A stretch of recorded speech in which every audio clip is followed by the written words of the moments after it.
They ruled over a quarter of the earth. 1 billion people lived and died under their flag. Their empire was the largest in human history. But in less than a century, it crumbled into memory. What destroyed this vast empire? Resistance, rebellion, or rot from within? This is not just a tale of kings and colonies.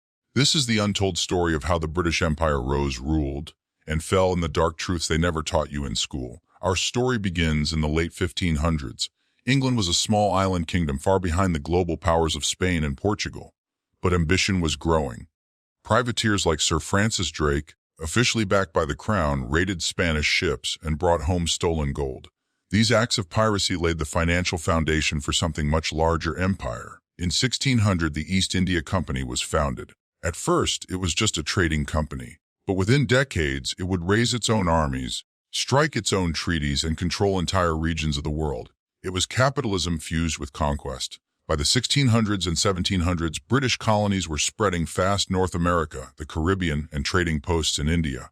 These ventures were not peaceful. They were built on the back of slavery, exploitation, and brutal warfare. British ships transported over 3 million Africans across the Atlantic. Sugar, tobacco, and cotton made Britain rich, but millions died for that wealth. By the early 1800s, the British Empire was rising rapidly. After defeating Napoleon, Britain stood as the world's dominant power. The Royal Navy ruled the seas, and British goods, ideas, and soldiers reached every corner of the world.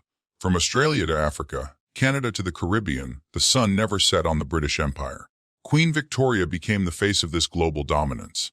Under her reign, Britain annexed vast territories in Africa and Asia. India, once a land of independent kingdoms, was brought under direct British control after the 1857 rebellion. This rebellion, called the Sepoy Mutiny by the British and the First War of Independence by Indians, was a turning point. Indian soldiers in the British Army revolted over cultural and religious insensitivity. But beneath the surface, the cause was deeper: economic exploitation, racial humiliation, and decades of injustice. The British responded with brutal force. Villages were burned. Rebels were executed publicly. After crushing the uprising, the British government dissolved the East India Company and took direct control of India. The crown now ruled an empire larger than any before it, but resistance was spreading. In Africa, indigenous kingdoms fought against British invasion: the Zulu, the Ashanti, the Matabele.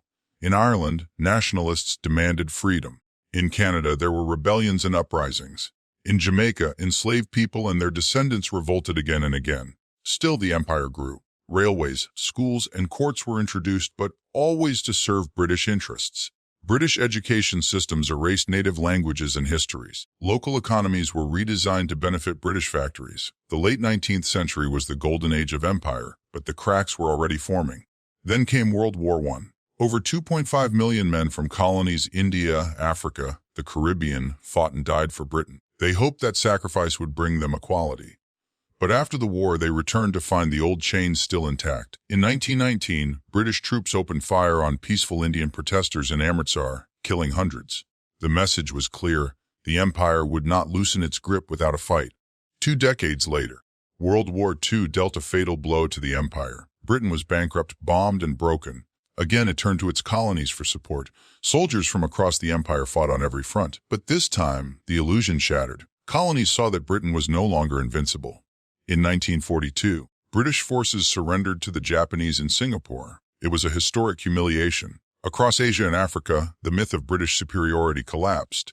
India, the jewel in the crown, led the charge for freedom. After years of non-violent resistance led by Gandhi, Britain finally agreed to leave. But they rushed the process. In 1947, India was split into 2 nations, India and Pakistan. The result was chaos.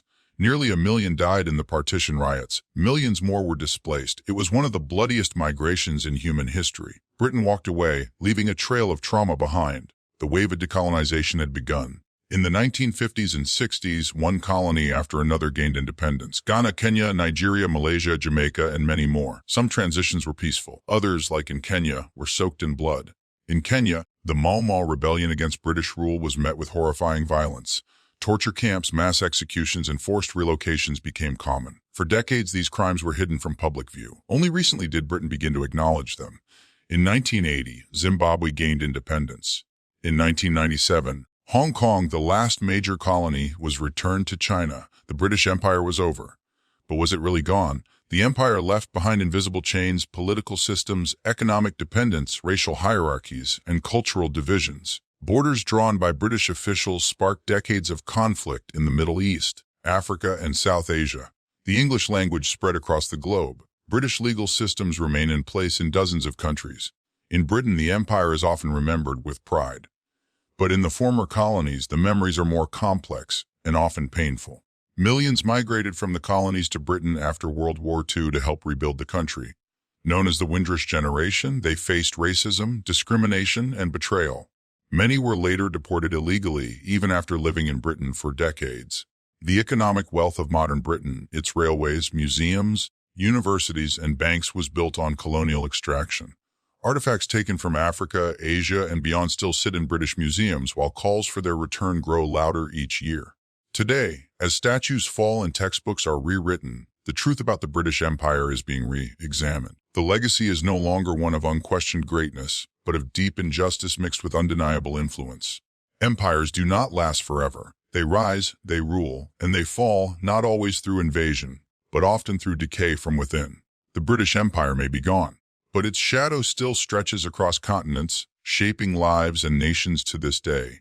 If you want more true stories from history's forgotten pages, subscribe to Ancient Light. Like this video, share it, and tell us in the comments, which forgotten empire should we uncover next.